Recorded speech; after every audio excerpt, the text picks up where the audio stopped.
kẹ́ ẹ lè mọ̀ wípé ọlọ́run ó tàn mọ́lẹ̀ ayọ̀ sínú. lẹ́yìn ìyẹn ó tún ti gbé jẹnẹrétọ̀ fún àwọn mọ̀rìkàsí àwọn mọ́ríkà àwọn babalágége giant ńlá 120 kva. ìṣàgbémi ṣe fẹ́ kọ́ mọ̀ ṣe nù. mímọ́ advice ẹ̀ bí ẹ̀jẹ̀ ni bí àbúrò. wọ́n sọ kò sí rọ́ńbẹ̀ ọlọ́run lò mí gẹ́gẹ́ bí sábàbí. èmi kọ́ ni mo ṣe tí wọ́n fi Saheed Osupa jọba ẹ mọ́ sí mi gbọ́ o. ọ̀rọ̀ ṣe bẹ̀rẹ̀ lórí Saheed Osupa ńgbà tí ó jọba Èkó ló ti wáyé. níta lè pọ́ lọ ń lò gan fún un ní Báyọ̀wá ló promote òun àti Muri Thunder tó promote. níbẹ̀ ni wọ́n ti sọ sí Barrister ti sọ̀rọ̀ sínú máìkì pé ẹ mọ̀ pé Saheed Osupa ní Saridon Papa mọ́ ọba orin ni ẹ máa pè látòní sí ń bẹ̀ mí tí ìdásíṣẹ́ wọn ń gbà náà bíi tíọ́rì. n tá a lè pè ní practical tó dé tó mú wá ń físíkà kan ní olóògùn fún Barrister ní ó ṣe gbá fún Barrister ó ṣe àwọn Barrister ọ̀fẹ́ sọ bẹ́ẹ̀ kí Barrister tó fi sọ ni. àwa gbé wá bàdàn gan kó wá dé adéhùn físíkà kó lè bá a lẹ́sẹ̀. ní tí mo ti sọ pé àgbà mẹ́ta lọ́mọdé ẹ̀ ta lórí adé tí Saheed Osupa. ẹ̀dì kì í fi iṣẹ́ rẹ̀ ṣeré. ọ̀dẹ̀ mọ tí wọ́n ń pè. kẹ́ ẹ mọ́ ti pa ẹ̀yin olólùfẹ́ rẹ̀ ní kẹ́ ẹ mọ́ ti. kó onífújì tí mo láìkì jù láyé lọ́wà fẹ́ràn rẹ̀ ọmọ mi. onífújì tó pè mí rí pé bàbá mi ò ti sẹ́yìn o Ìbàdàn solidarity lẹ́ ń ṣe lórí ọ̀rọ̀ Saheed Osupa o tẹ́ ẹ fi wà lẹ́yìn ẹ̀ bàbá mo sì gúùdù sí yín o wájú ọlọ́run àti lórí òun fújì tó sọ bẹ́ẹ̀ tóun àti Saheed Osupa jọ ní ká ní ọ̀sẹ̀ míì. ó sọ pé òun fújì tó yàwọ́ tí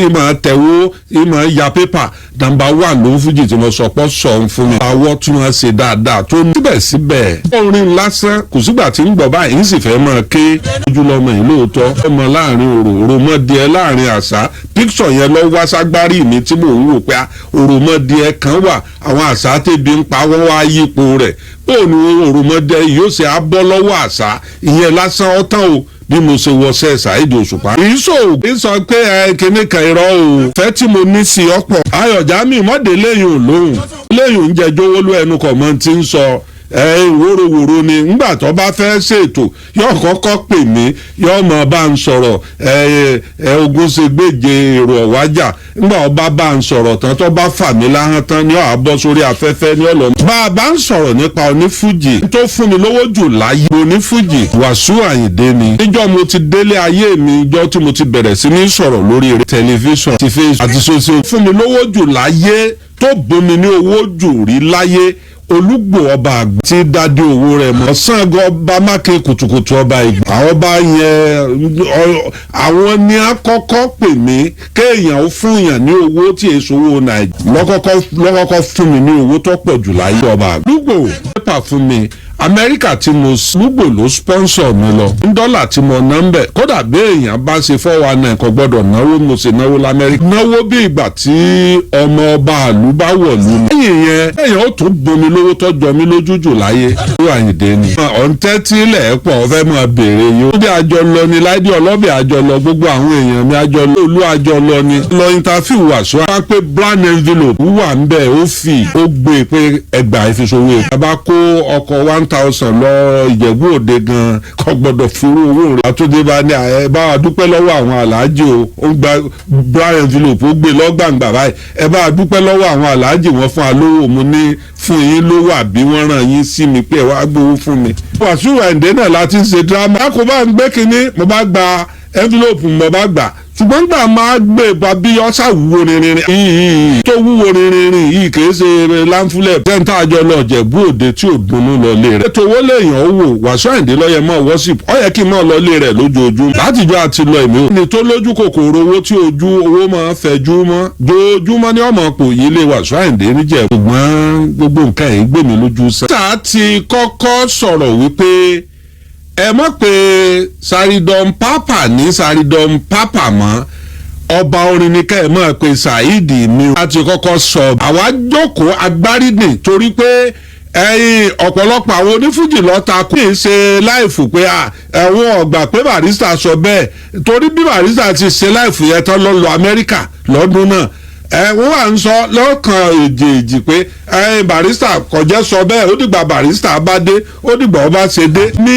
láti àti Saheed Osupa la pè àwa jókòó àwa gbárídè. báwo ni a ṣe sọ kínní yìí dọ̀tẹ́ntì tí ò ní ṣe parẹ́ láéláé. kéèyàn lọ́jọ́ yìí olú Olúbàdàn ní ìṣe ọmọ gba sàtífíkẹ́ẹ̀tì bóyá rẹ̀ ọ̀lẹ́ kéèyàn lọ́jọ́ kínní wọ́n mọ̀ fìwé ha lórí. Òṣùpá ọmọlúàbí ni sí mi 25 years anniversary ìjọgọ̀ tọ́nà iná rẹ̀ ń jò. Saheed Osupa ń jò a ṣẹ̀ṣẹ̀ dé adé ọba. a ṣeré fún mi àti Barrister. ọmọọṣẹ́ Barrister lẹ́yìn ìgbà tá a dádé ọba ń bàdàn tán ó ní Barrister wá kọrin fún mi ń bàdàn ọ̀pọ̀lọpọ̀ oṣù tá a ti dé adé Saheed Osupa tán ní Barrister lọ́wọ́ akọrin fún mi níbi anniversary 25 years anniversary. pé ẹ̀yin tẹ́ ẹ bá ń pè olùdásílẹ̀ kínní kan nìyẹn fáǹsì Barrister kan nìyẹn tẹ́ ẹ bá ń tẹ kàn ń ẹbí ìgbà tí èèyàn ń fi ẹnu náà kú ògiri. Barrister ṣe dáadáa pọ̀ ọlọ́run foríjì ọlọ́run gbàbọ̀ rẹ̀ ọlọ́run wájú tó kọjú sí ọlọ́run jẹ́ ọ̀dà ẹ̀yìn tó fi ilẹ̀ ọlọ́run mọ̀jẹ̀ ọ́ bàjẹ́ gbogbo mùsùlùmí ayé ẹ̀yìn Barrister ó ṣe dáadáa pọ̀ o ó ṣe dáadáa púpọ̀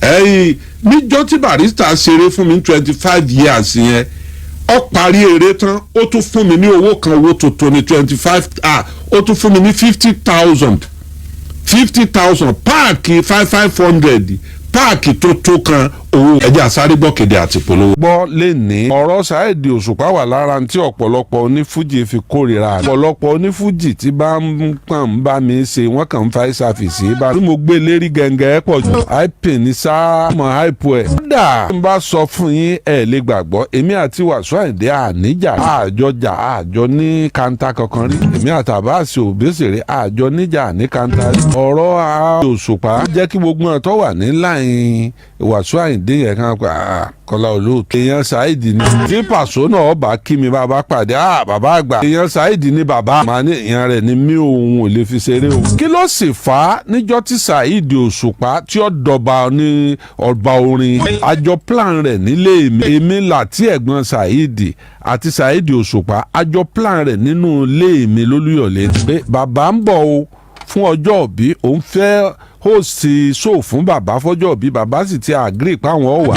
ṣé bàbá ó di ọládé ńjọ́ náà bàbá lè déhùn ládé bàbá gbà pé orin òun kójú òṣùwọ̀n wà ní mọ́gọ́ra rẹ o kó bàbá ó tó dé ẹ lọ́ọ́ wá adé sí tòsí ẹ lọ Ọ̀yọ́ bí wọ́n bá ti ń hun adé kí wọ́n bọ̀ hun adé ẹ gbé sílẹ̀ nítòsí ẹjọ́ wà ń kọ̀rọ̀ ọbì kan wọ́n fèmí àti bàbá lẹ̀ níjọ́ yẹn bí bàbá ó di ọládé bí ò di ọládé ká mọ̀ bọ̀dásẹ́ máa lògùn oníwọ̀sáfẹ́ lẹ̀ sóun lọ èrò pọ̀ níjọ́ tá a wí yìí ọjọ́ bíi Barrister lọ́pọ̀lọpọ̀ wá fún ọjọ́ bíi Barrister gan ni Barrister wá fún jọ́nà àwa ń sọ̀rọ̀ ọ̀rọ̀ tá a wá ń sọ ni wípé bàbá ẹlẹ́gbàá ọmọ yìí pé ọ ń kọrin ọ ní àwọn gbà pé ń kọrin o pé ń kọrin ṣé ẹ lè dé ládé lẹ̀ ń wíhun ṣé ẹ gbà lọ́ba orin lẹ̀ ń wíhun wọn náà gbà lọ́ba orin o. bàbá bẹ́ẹ̀ bá ládé nìsín bẹ́ẹ̀ bá ládé ẹ lè dé Saheed Osupa ládé wọn ní bisimilayi. bàbá wò pé nbola á ti rádé bisimilayi tí bàbá wí kọjá lórí ẹ̀ pé nbola ẹ ti rádé fọkàn ṣẹ́jú sí làtí adé ọ̀ndà wọ́n bá gbé adé kan jáde wọ́n bá gbé wá látàbí aṣọ àgbé adé lé Barrister lọ́wọ́ báyìí Barrister ò lè sọ̀rọ̀. àwùsùbìláì mi náà ti ń ta náírà jim ọlọ́run yàmí yéṣù ní jẹ́ bẹ́ẹ̀ ọlọ́run ogun èṣù yàmí ogun èṣù ọlọ́run àwùsùbìláì mi náà ti ń ta náírà jim. Saheed Osupa bàbá ti dé ládé tán kí wọ́n tó wá já bàbá sí pé ń tẹ́ ẹ ṣe yìí. bàbá bá ní Saheed bàbá wọ́n fẹ́ rìpíà àárín wọn ó rìpíà rẹ̀ kọ́mọ́ bá jẹ́ òun sáwọn fújì yòókù. Saheed ń òde ọládé lórí àwọn àgbà síwájú rẹ o lórí àwọn kinní kan àyúnlárí àràbọ̀ gbogbo yẹn ọ̀bá fídíò jáde mọ́ wọ́n ti ẹ́díìtì ẹ̀ dànù. Saheed Osupa bá bẹ̀rẹ̀ sí ní jẹ lọ lẹ́yìn rẹ̀ ló ṣe rẹ́kọ̀dù oníbẹ̀ta kò sẹ́ni tó ṣe rí ní Nàìjíríà nínú àwọn onífújì ó yán rẹ́kọ̀dù oníbẹ̀ta yẹn àfíìsìkò jẹ lọ òun náà jẹ lọ owó ìdé ní Saheed ọ̀bá rọrùn sùn mọ́ àárọ̀ sàn alẹ́ àti gbogbo Monday Tuesday Wednesday ọba orin Osupa ọba tá a lẹ́ pé ọba orin Osupa òkìkí kan ó dé bànìgbò òun jẹ́ lọ tiẹ̀ èmi tí mo ṣàtọ́kùn adé gbogbo èèyàn fojú sí mi la ẹni tó bá lépè méjì tó fẹ́ fún Saheed ó fẹ́ mi náà kàn bẹ́ẹ̀. bàbá burúkú bàbá olóòtú burúkú bá náà ló ti aláàjì. tó wá bà gbogbo ọ̀rọ̀ jẹ́ aláàjì wá lọ sí ATV8 ni wọ́n wá interview bàbá pé ẹ dé Saheed Òṣùpá ládé. bàbá wa ní ẹ mọ̀ àwọn pìrìsẹ́ńtà nǹkan Kọ́lá Olóòtú yẹn nìbàdàn. nígbà téèyàn mọ̀ fàyàn láyé lọ́wọ́ public Kọ́lá Olóòtú yẹn ló ní kọ́hún dé Saheed Òṣùpá ládé. even torí òun ò torí adé lọ ọbẹ̀ àyún la gbọ́ àgbà bọ̀ mọ́ adé òun ti lọ ó ti òkìkí ti kàn ó débà ní tí gbogbo wọn ṣe bẹ̀rẹ̀ sí ní ètì mi nù. ṣùgbọ́n síbẹ̀síbẹ̀ lórí wípé àníyàn tí mo ní àníyàn dáadáa ni mo fẹ́ràn Saheed Òṣùpá bí ìgbà téèyàn fẹ́ràn ojú ni. níjọ́ kan ọ̀n lọ ṣeré ní Ẹdẹ èmi mo sẹ́msì ń bẹ̀ èmi ti ń gun Mercedes ńjọ́ náà mi mo gbé Saheed Òṣùpá láti Ìbàdàn mi mo gbé dé Ẹdẹ. Saheed Òṣùpá tá a wà á tè kánná rẹ̀ mọ́ lónìí. Saheed Òṣùpá ti ń fún yàn 5 million ti ń fún yàn 3 million 2 million Ọlọ́run ọ̀ràn sẹ́mi náà. gbogbo àwọn tí ọmọ gbà tá à ń jagun àwọn wọn ń gbádùn rẹ̀ ni wọ́n bá fún yàn lépè náà tí mọ́tò èèyàn lọ kó sínú odò àṣejì rẹ̀ bẹ́ẹ̀ yóò ṣe lọ́nu tí wọ́n kọjá lórí sàárè. àmọ́ Saheed Òṣùpá ó gbé jẹnẹrétọ̀ tó wọ́ọ̀tì bíi 10 million ó gbé fún ṣọ́ọ̀ṣì kan lẹ́jọ́ mẹ́ta. lára àwọn tó ń bá gbọ́ pé nìkan níṣòro àbí nǹkan kan ẹ̀ tí ó fún 1 million tí ó fún 500,000 ṣe ń fowó ránṣẹ́ sí. mo dúpẹ́ o Ọlọ́run ò jẹ́ nílò owó débi pé n ó béèrè ìrànlọ́wọ́. ọ̀tẹ̀lẹ̀ títí níjọ́ rírí jẹ níjọ́ àìrí jẹ níjọ́ kẹrẹ́ fi bí sùn lọ́pọ̀. ṣéjú tèmi báyìí ní fi ń sílé ní ralé Ìbàdàn tí ń ralé ṣèkó a sì jọ ń forí labú a jọ ń forí jagun. èmi wọ aago aláàgó ṣiṣẹ́ kí n wá pé ó ti ralé Ìbàdàn ra mọ́tò tuntun ọ̀rà gbá ọ̀rà wo èwo lè mí gùn mí wọ́ Ọlọ́run wa.